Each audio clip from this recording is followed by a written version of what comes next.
नमस्कार, आप देख रहे हैं इंडिया टीवी। आपके साथ मैं हूं मीनाक्षी जोशी और अब वक्त हो गया है राजधर्म का। आज 3 बड़ी खबरों पर राजधर्म में हमारी नजर रहेगी। विस्तार से 3 खबरों को आपके सामने रखने जा रहे हैं।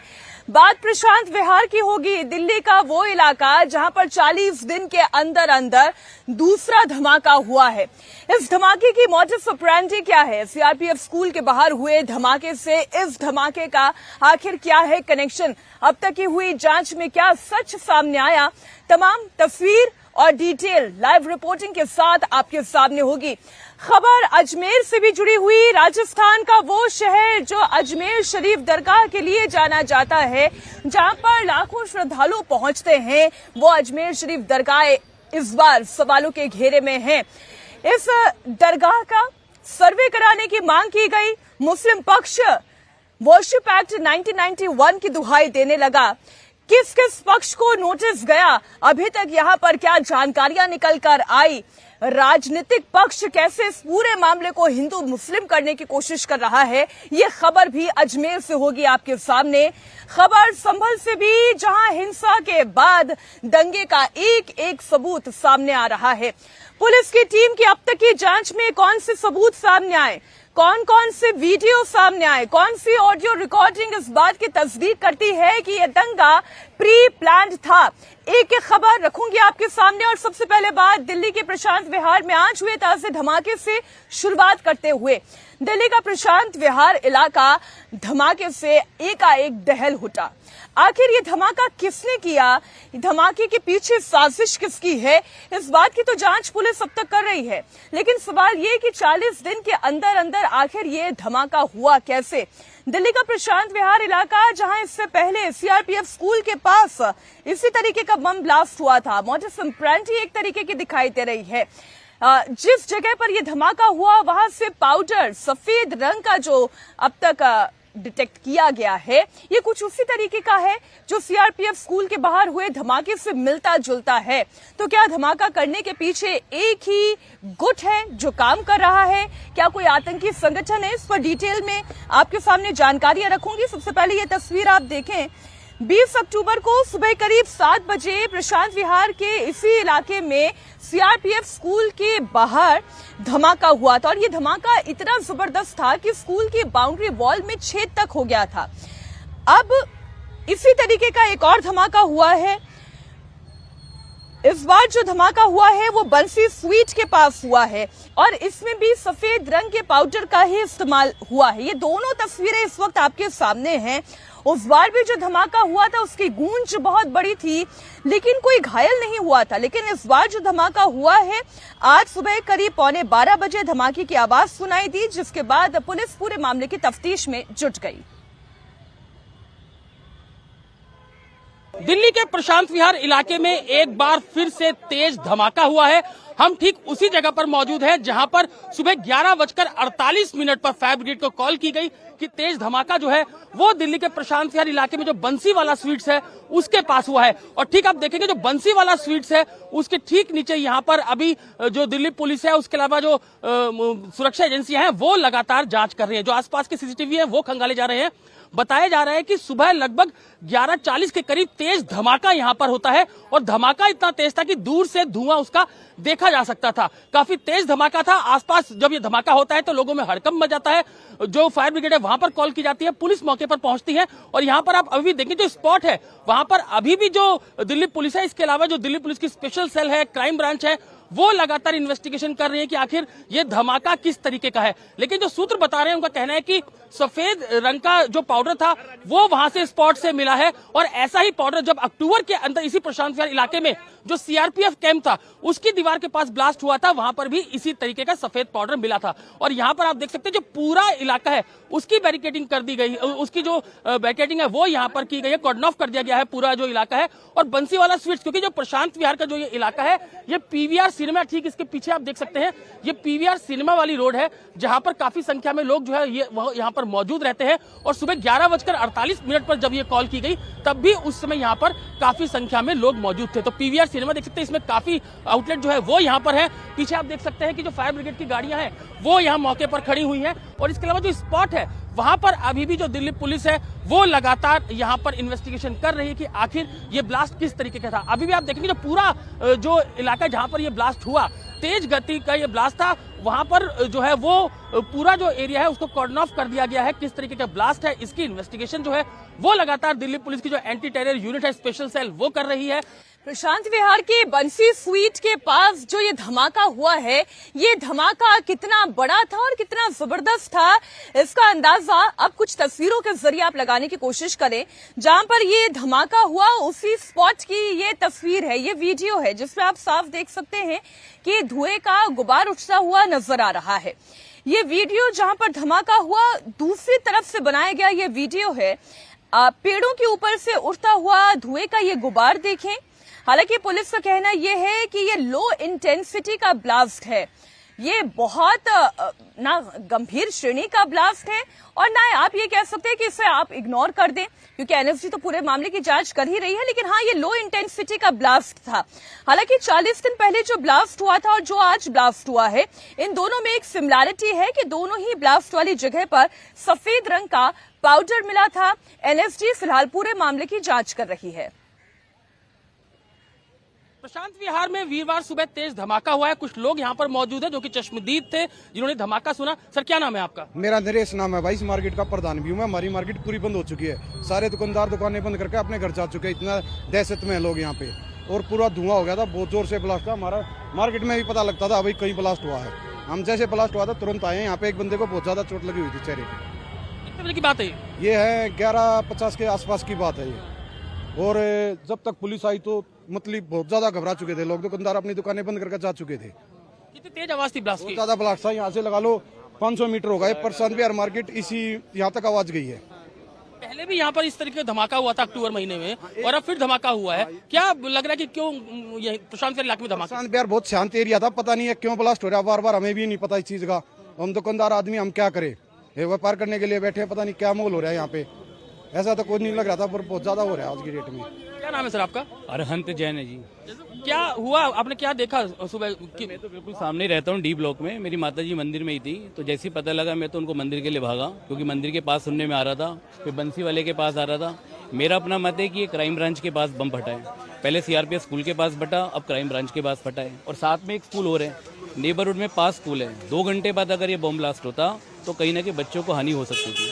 और ये अगर हानि नहीं पहुंचा रहे, जो भी ये लोग कर रहे हैं, तो कहीं ना कहीं ये हम लोगों को थ्रेटनिंग दे रहे हैं, इन्वेस्टिगेशन एजेंसी को थ्रेटनिंग दे रहे हैं। तो पिछले 1 महीने में अगर 2 बार एक ऐसे एरिया में बम ब्लास्ट हो जाता है जो इतना शांति पर रहे, जहां हम एक चोरी भी नहीं सुनते थे। हाल ही में अभी प्रशांत विहार में अगर आप बात करें तो अभी एक चोरी भी हुई है हाल ही में ब्लॉक में। तो कहीं ना कहीं लॉ एंड ऑर्डर को देखने की जरूरत है।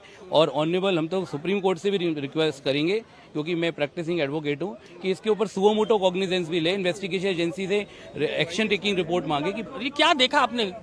पूरी घटना हुई, कितना तेज धमाका था? धमाका काफी तेज था। नॉर्मल धमाका नहीं था कि पटाखे वाला धमाका हो, लेकिन धमाका काफी तेज था। धुआं उठा है, आवाज भी काफी जोर से आई थी। एक व्यक्ति के घायल होने की भी खबर है उसमें। पहले भी इस तरीके का अक्टूबर में धमाका हुआ और अब इस तरीके का धमाका, किस तरीके से देखते हैं आप यहाँ पे प्रशांत विहार इलाके में? मैं सुरक्षा की नजर से देखूं तो बहुत ढील बरती गई है यहाँ पे। इस इलाके में काफी पॉश इलाका है, लोग काफी स्वभाव हैं यहाँ के, लेकिन डे बाय डे ऐसी घटनाएं देखना बड़ा ही आश्चर्यजनक है कि लोगों को रहना दुश्वार हो चुका है इस इलाके में। आप लोगों की राय सुन रहे हैं, जिनका ये कहना है कि धीरे धीरे यहाँ की शांति जो है वो खत्म होती जा रही है और लोगों के मन में एक डर भी पैदा हो रहा है। और हो भी क्यों ना, 40 दिन के अंदर अंदर 2 इस तरीके के ब्लास्ट हुए हैं, जिसकी जांच इस वक्त एनएसजी की टीम कर रही है। लेकिन सफेद रंग का पाउडर जो मिला है, इसके अलावा और भी कोई नई जानकारी इसमें सामने नहीं आ पाई है। ऐसा तो नहीं एक के बाद एक हो रहे इन दोनों ब्लास्ट के पीछे कोई बड़ी साजिश है जिसकी तैयारी हो रही है, जिसकी प्लानिंग हो रही है। बहरहाल एनएसजी की टीम और पुलिस तो इस पर छानबीन कर ही रही है। जिस जगह पर प्रशांत विहार का वो बंसी स्वीट जिसके पास ये ब्लास्ट हुआ है, वहां इस वक्त एनएसजी की टीम मौजूद है। उन्होंने वहां पर क्या देखा, इंडिया टीवी संवाददाता अतुल भाटिया इस वक्त वहीं ग्राउंड पर मौजूद है। उनकी एक और रिपोर्ट देखिए। प्रशांत विहार में हुए ब्लास्ट के बाद अब एनएसजी भी मौके पर पहुंच चुकी है और ये आप देख सकते हैं कि जो एनएसजी की टीम है वो यहाँ पर डॉग स्क्वाड के साथ जो है वो मौके पर पहुंची है कि किस तरीके का ब्लास्ट था, इसकी तफ्तीश जो है वो एनएसजी ने करनी है। यही कारण है कि जो एनएसजी की टीम है वो यहाँ पर अब डॉग स्क्वाड के साथ मौके पर पहुंची और यहाँ पर आप देख सकते हैं कि जो एनएसजी की टीम है वो उनके जो स्पेशलाइज्ड डॉग्स है उनके साथ यहाँ मौके पर पहुंची है। किस तरीके से ये घटना हुई, कौन लोग इसके पीछे हो सकते हैं, इसकी तमाम इन्वेस्टिगेशन पहले एफएसएल की टीम यहाँ पर थी, दिल्ली पुलिस की स्पेशल सेल यहाँ पर थी और जो लोकल पुलिस यहाँ पर थी और अब आप देख सकते हैं कि एनएसजी के जो कमांडो है वो डॉग स्क्वाड के साथ यहाँ पर पहुंचे हैं, तफ्तीश करने के लिए पहुंचे हैं कि आखिर किस तरीके से यहाँ पर ये धमाका हुआ। बताया जा रहा है कि सफेद रंग का पाउडर जो है वो यहाँ पर मिला था, अक्टूबर महीने में जो ब्लास्ट हुआ था उसमें भी सफेद रंग का पाउडर था और यहाँ पर अब इस पूरी इन्वेस्टिगेशन के लिए किस तरीके का धमाका था और किस तरीके का पदार्थ जो है वो इसके अंदर यूज हुआ, किस तरीके का जो धमाका है ये हो सकता है, इसकी तफ्तीश के लिए अब एनएसजी की टीम जो है वो यहाँ पर आप देख सकते हैं डॉग स्क्वाड के साथ यहाँ पर पहुंची है। उनके साथ कई डॉग्स हैं जो कि स्पेशलाइज्ड डॉग्स हैं। इस तरीके से अगर किसी कोई भी ब्लास्ट होता है उसमें तफ्तीश करने में इनको महारत हासिल है और यहीं पर आप देख सकते हैं जो एनएसजी के कमांडो है वो तमाम कमांडो जो है वो डॉग स्क्वाड की टीम के साथ वो यहाँ पर मौके पर पहुंचे हैं। ये आप देखेंगे 3 अलग अलग तरीके के डॉग्स जो है वो यहाँ पर हैं और एनएसजी के कमांडो जो है वो उनके साथ में है। कोशिश यही है कि किस तरीके का ये धमाका है, किस तरीके का जो यहाँ पर जो धमाका हुआ है उसके पीछे कौन लोग हो सकते हैं, इसकी तफ्तीश जो है वो अब काफी तेज हो गई है और यही कारण है कि अब तमाम एजेंसियां जो हैं वो इन धमाकों की जांच में जुट गई हैं कि आखिर ये धमाके किस तरीके के हो सकते हैं, कौन लोग इसके पीछे हो सकते हैं और आखिर इसके पीछे जो लोग यहाँ पर ब्लास्ट करना चाहते हैं आखिर उनकी इसके पीछे मंशा क्या है। फॉरेंसिक और साथ ही एनएसजी की टीम तो इस वक्त सबूत जुटाने में लगी हुई है। एनआईए की टीम भी इस पूरे धमाके की हर एंगल से जांच कर रही है और इसी बीच दिल्ली पुलिस की ओर से भी बयान सामने आ गया है। दिल्ली पुलिस पीआरओ का क्या कहना है वो भी देखें। नहीं, अभी कोई सस्पेक्ट वाली बात नहीं है, अभी तो सिर्फ धमाके के कारणों की जांच की जा रही है। सर एक जो इंजर्ड है सर वो कौन है, क्या वहां से निकल रहा था और वो पास में ही थे और इंजरी भी इतनी थी कि उनको अस्पताल जब ले गए तो मामूली इलाज के बाद उसकी छुट्टी भी कर दी गई। सर इसके अलावा प्रशांत नगर इलाके में सर पहले भी हमने देखा था ब्लास्ट हुआ, कंटिन्यूसली ब्लास्ट हो रहे हैं, इस पर आपका क्या कहना है? मतलब जैसा मैंने आपको बताया कि अभी तो धमाके के कारणों की जांच हो रही है और यदि उसका कोई पुराना लिंकेज मिलेगा या ये धमाका है, एक्सप्लोजन है नहीं है, अभी इस विषय पे कुछ नहीं कहा जा सकता।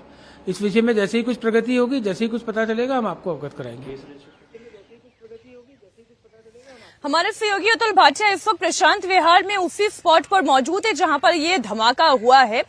अतुल, देखिए जो दिल्ली पुलिस का बयान है वो एक तरीके से आप ये कह सकते हैं वो रटाया सा जवाब है कि जैसे ही कुछ पता चलेगा वैसे ही बताएंगे। अभी धमाके के बारे में कुछ नहीं कहा जा सकता। दिल्ली में सिक्योरिटी नाम की चीज बची भी है या नहीं? एक के बाद एक दो इस तरीके के धमाके होना, भले ही लो इंटेंसिटी का धमाका है, लेकिन दिल्ली वालों की सुरक्षा पर तो एक बड़ा सवाल है।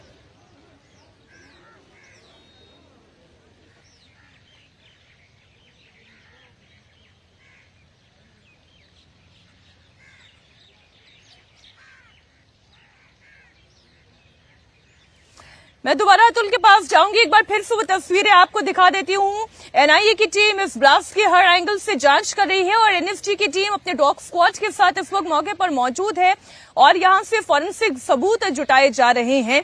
दिल्ली पुलिस भी अपने स्तर पर जांच कर रही है, लेकिन एक बड़ा सवाल दिल्ली की सिक्योरिटी पर खड़ा हो रहा है।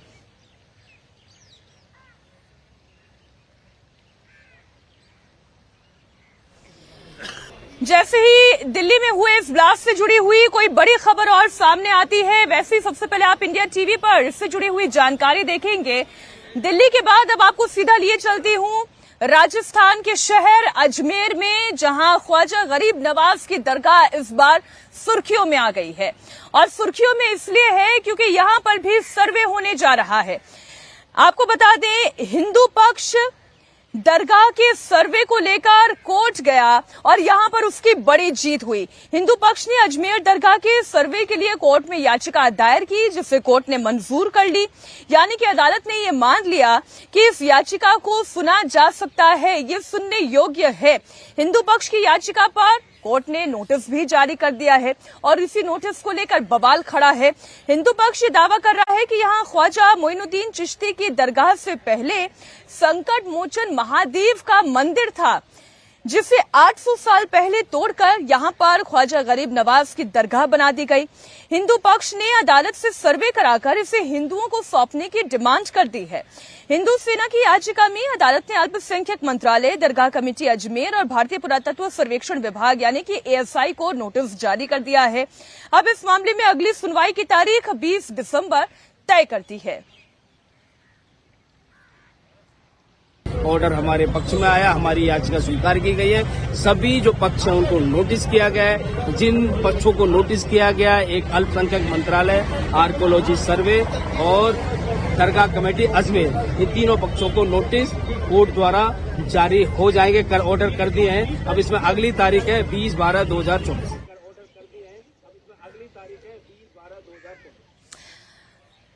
आप देखिए एक एक करके रिएक्शन जो है हिंदू पक्ष हो सकता है अदालत के इस आदेश के बाद खुश है। अगले सुनवाई की तारीख भी 20 दिसंबर तय कर दी है। लेकिन वहीं अगर आप मुस्लिम पक्ष और खासतौर पर जो दरगाह समिति से जुड़े हुए हैं उनके बयानात सुनेंगे तो वो भारी नाराजगी जाहिर कर रहे हैं। अजमेर के ख्वाजा चिश्ती की दरगाह के सर्वे को लेकर कोर्ट ने जिन 3 लोगों को पक्षकार बनाया है उनमें से एक दरगाह कमेटी भी है। कोर्ट ने दरगाह कमेटी को जो नोटिस भेजा है उसमें क्या जानकारियां हैं वो आपके सामने रख दूं। दरगाह कमेटी हिंदू पक्ष के दावे को खारिज कर रहा है। दरगाह की कमेटी के सचिव सरवर चिश्ती का कहना है कि अजमेर की दरगाह के देश में ही नहीं बल्कि पूरे विश्व में लाखों करोड़ों अनुयायी हैं। उन्होंने कहा कि अगर प्लेसेस ऑफ वर्शिप एक्ट से छेड़छाड़ होती है तो देश की एकता और अखंडता, सहिष्णुता पर खतरा पैदा होगा। कभी मथुरा, कभी काशी, कभी बाबरी मस्जिद के फैसला आने के बाद जबकि हमने कड़वा खूब पिया था और मान लिया था देश हित में, ये सोच रहे थे कि अब कुछ नहीं होगा, लेकिन ये थमने का नाम नहीं ले रहा। ये कसूर जो रिटायर्ड CGI मिस्टर चंद्रचूड़ का है।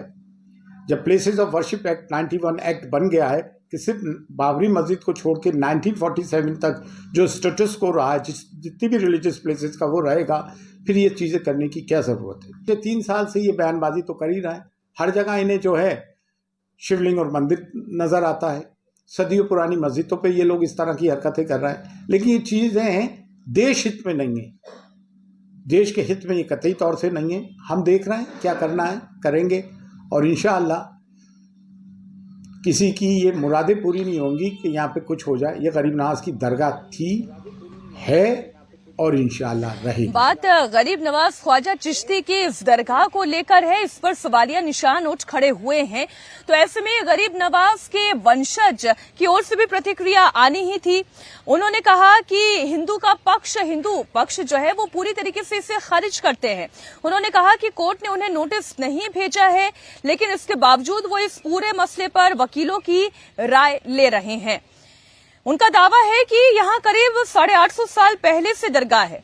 दरअसल ख्वाजा मोइनुद्दीन चिश्ती को पैगंबर मोहम्मद साहब का वंशज माना जाता है। उनके फॉलोअर्स उन्हें ख्वाजा गरीब नवाज के नाम से पुकारते हैं। वो एक फारसी इस्लामिक स्कॉलर थे। उनका 1143 में अफगानिस्तान के हेरात प्रांत में चिश्ती शरीफ में जन्म हुआ था और इल्तुतमिश के शासनकाल में वो भारत आ गए थे और अजमेर में आकर बस गए। 1236 को 93 साल की उम्र में उनका इंतकाल हुआ और दावा ये किया जाता है कि यहीं पर उनकी मजार बनाई गई। मैं यहाँ के जो सज्जादा नशीन हैं उनका जानशीन उत्तराधिकारी हूँ और खुद बाहिसियत गरीब नवाज का एक वंशज उनकी औलाद हूँ। हमें इसे पार्टी नहीं बनाया गया है, लेकिन फिर भी ये हमारे बुजुर्गों की दरगाह से जुड़ा हुआ मामला है।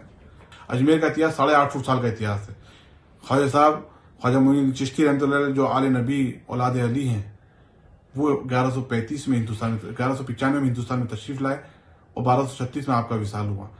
उसके बाद से ये दरगाह आज तक यहाँ कायम है। इन 850 सालों के अंदर तमाम मजहब के राजा रजवाड़े, मुगल, ब्रिटिश शासक यहाँ आके गुजरे। यहाँ पर आप देखेंगे क्वीन विक्टोरिया का भी हौज है। तो सबकी आस्था इस दरगाह से जुड़ी रही और सबने अपने अपने दौर में अपने अपने तरीके से अकीदत का नजराना इस बारगाह पे पेश किया है। सबकी अकीदत इस बारगाह से जुड़ी हुई थी। ये बारगाह हमेशा मोहब्बत अमन का पैगाम देती है। गंगा जमनी तहजीब का गहवारा है। यहाँ पर ऐसा नापाक सोच रखना और इसके बारे में ऐसी बात करना, ये उन तमाम दुनिया के लाखों करोड़ लोग जो आस्था जुड़ी हुई है उनकी आस्था को ठेस है। ये समाज को बांटने का काम किया गया है। ये देश को तोड़ने का काम अजमेर किया जा में रहा है। दरगाह शरीफ के सर्वे को लेकर तमाम इस्लामिक स्कॉलर तो सवाल उठा ही रहे हैं, लेकिन एआईएमआईएम चीफ असदुद्दीन ओवैसी ने भी इसको लेकर सवाल खड़े किए। उन्होंने कहा कि तकरीबन 800 साढ़े 800 सालों से ये दरगाह यहां पर मौजूद है और प्रधानमंत्री नरेंद्र मोदी भी हर साल यहां पर चादर भेजते हैं। ऐसे में हिंदू पक्ष यहां पर सर्वे का दावा कैसे कर सकता है? 800 साल से दरगाह शरीफ है वहां पर और 800 साल में अलाउद्दीन खिलजी से लेकर उसके बाद आप अमीर खुसरो की किताब है, उसमें इस दरगाह के बारे में लिखा गया। देश के हर प्रधानमंत्री उर्स के दौरान वहां पर चादर बिछाते हैं। नरेंद्र मोदी की सरकार क्या वो कहेगी जिस पर नरेंद्र मोदी ने अपनी चादर बिछाई है बहैसियत प्रधानमंत्री कि वो दरगाह है नहीं है? एएसआई क्या बोलेगा? ये पूरा देश को डिस्टेबलाइज करने के लिए और ये देश के हित में नहीं, हम बार बार आपको कह रहे हैं। ये जो ताकतों का ये जो लोग हैं, इनका डायरेक्टली इनडायरेक्टली ताल्लुक बीजेपी आरएसएस से है, इससे कोई डिनाई नहीं कर सकता। 800 साल से दरगाह है, उसको बोल रहे दरगाह नहीं है, तो फिर क्या होगा? फिर देश में क्या कोई खामोश बैठ जाएगा? अब कल कोई मुसलमान जाके बोलेगा नहीं ये वर्शिप की जगह नहीं है, किसी और की, मेरी है। देश चलेगा तो संविधान से चलेगा और रूल ऑफ लॉ से चलेगा। अजमेर शरीफ में इस दरगाह को लेकर हिंदू पक्ष जो सवाल खड़े कर रहा है, ऐसा नहीं कि वो आवाजें पहली बार उठ रही हैं। इससे पहले भी जब राजस्थान में कांग्रेस की सरकार थी, इसी तरीके का दावा हिंदू पक्ष पहले भी कर चुका है। लेकिन अब दोनों ही पक्षों का अपना अपना मानना है।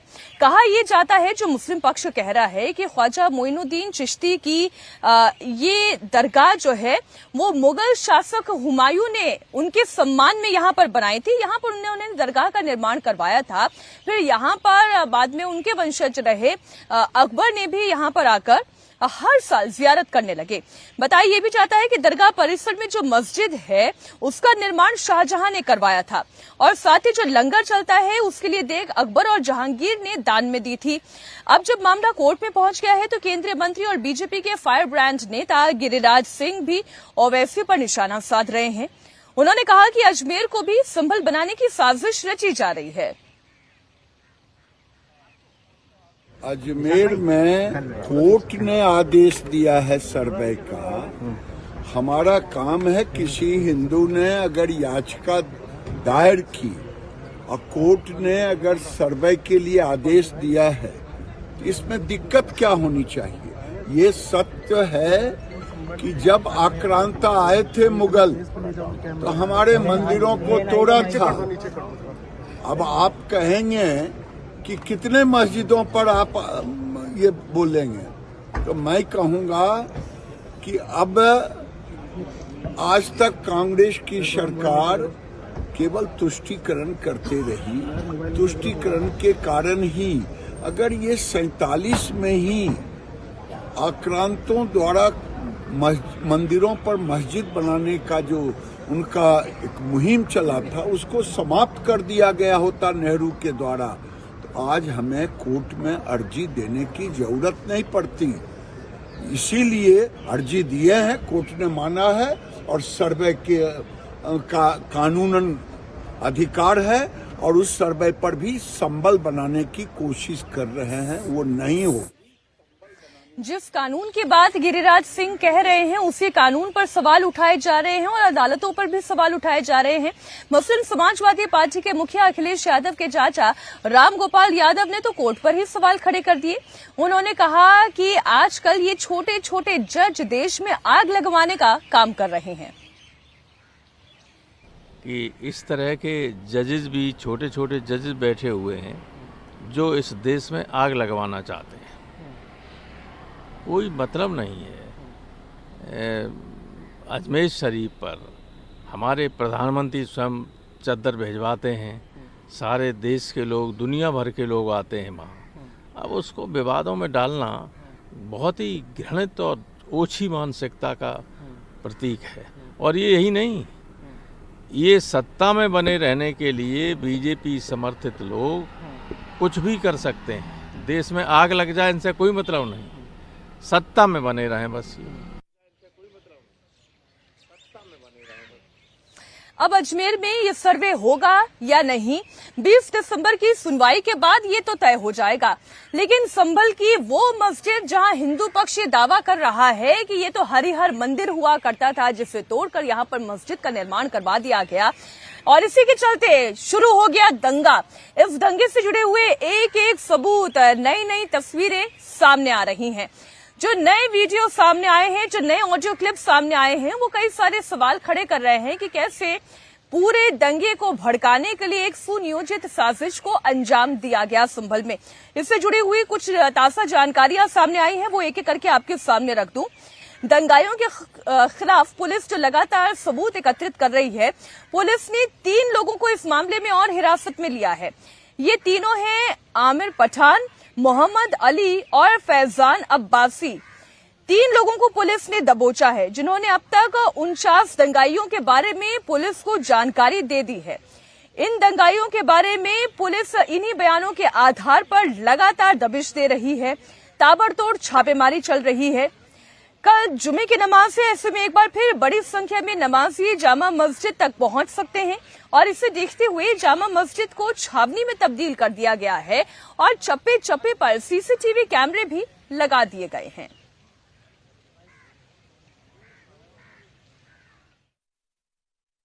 इस वक्त हम संभल की शाही जामा मस्जिद के बाहर मौजूद हैं और इस शाही जामा मस्जिद को लेकर पूरा विवाद कोर्ट में है।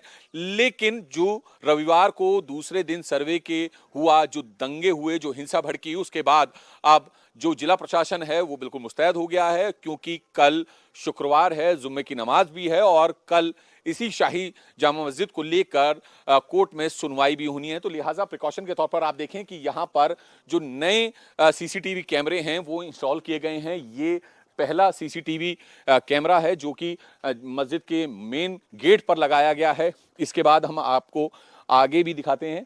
ये देखिए, यहाँ पर ये दूसरा सीसीटीवी कैमरा लगाया गया है ताकि जो सामने गली है वो पूरी कवर हो सके। इसके बाद ये जो मस्जिद के सामने ग्राउंड है, इस ग्राउंड को पूरा कवर करने के लिए ये तीसरा सीसीटीवी कैमरा नया इंस्टॉल किया गया है।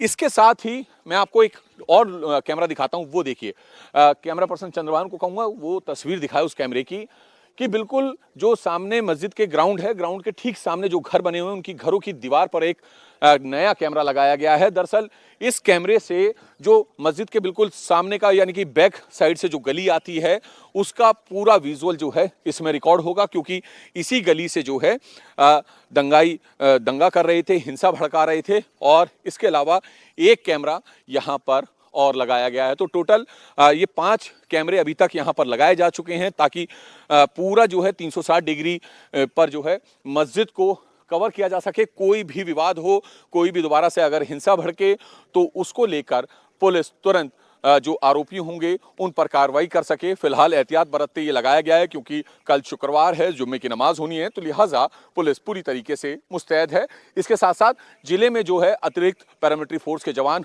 और पीएसी के जवान और यूपी पुलिस के जवानों की भी तैनाती की गई है। अब 24 नवंबर को हुई हिंसा के 2 और सबूत मैं आपके सामने रखने जा रही हूं।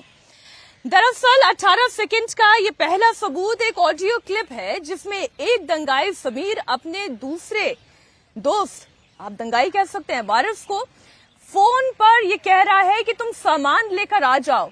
अब ये सामान क्या है, वो क्या कहने की कोशिश कर रहा है, 24 नवंबर को दंगा कैसे भड़का, उसका ये एक बड़ा सबूत है। आप सुने इस 18 सेकंड के ऑडियो क्लिप को।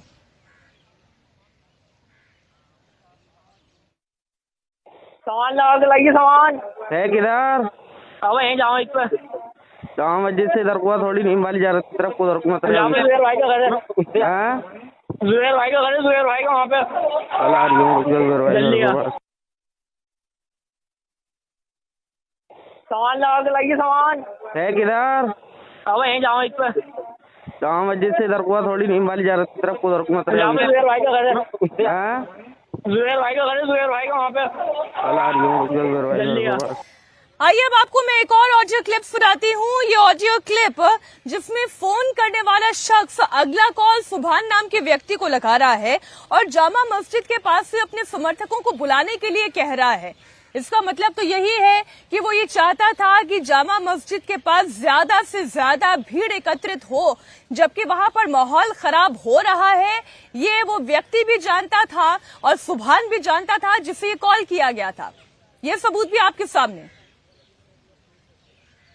हेलो, अरे सुभान भाई, ऐसा है अपने मोहल्ले से जित्तो को लेके आयशा को लेके आया हो जामा मस्जिद पे। अच्छा भाई।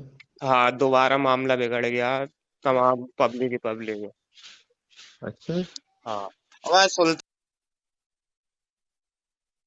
हेलो। अरे सुभान भाई, ऐसा है अपने मोहल्ले से जित्तो को लेके आयशा को लेके आया हो जामा मस्जिद पे। अच्छा भाई। हाँ, दोबारा मामला बिगड़ गया, तमाम पब्लिक ही पब्लिक है। अब पुलिस ने इन दोनों ही ऑडियो क्लिप के आधार पर अपनी तफ्तीश करते हुए 3 लोगों को अपने हिरासत में लिया है। ये तीनों हैं आमिर पठान, मोहम्मद अली और फैजान अब्बासी। इन तीनों को गिरफ्तार कर लिया गया है। पुलिस अब इनसे पूछताछ कर रही है। इन तीनों ने 49 ऐसे दंगाइयों को आइडेंटिफाई किया है, उनकी पिक्चर क्लियर की है जो इस हिंसा में शामिल थे, उनकी पहचान हो रही है। दंगाइयों ने हिंसा वाले दिन 40 राउंड से ज्यादा गोलियां भी बरसाई है। ये एक और जानकारी निकलकर सामने आ रही है। 12 बोर तमंचे के 21 खोखे, जी हां, 12 बोर तमंचे के 21 खोखे, 32 बोर तमंचे के 11 खोखे और 315 बोर तमंचे के 9 खोखे कुल बरामद किए गए हैं। 3 आरोपियों की निशानदेही पर ये तमंचे बरामद हो गए हैं। एक आरोपी का नाम याकूब है। पुलिस के मुताबिक ज्यादातर उपद्रवी 20 से 30 साल की उम्र के थे। ऐसे में अब पुलिस इनका डेटा खंगाल रही है। एक आरोपी की तस्वीर की पहचान की जा रही है। लगातार संभल पुलिस के ऊपर सवाल उठ रहे हैं कि आखिर संभल के दंगों में गोली किसने चलाई। पुलिस पर तमाम लोग सवाल उठा रहे हैं, लेकिन दंगाइयों को लेकर जो नए खुलासे हो रहे हैं उसमें एक तस्वीर आज हम आपको दिखाने जा रहे हैं।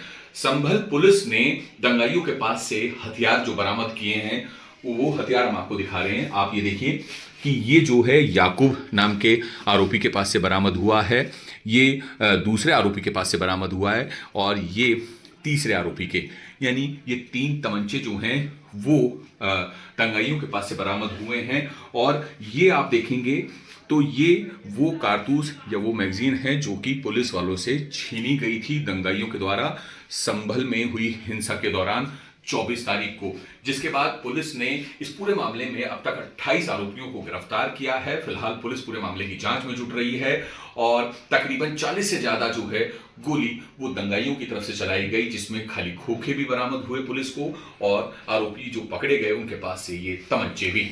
आपने पूरी तस्वीर देख ली, कुमार सोनू की ये रिपोर्ट आपने देखी।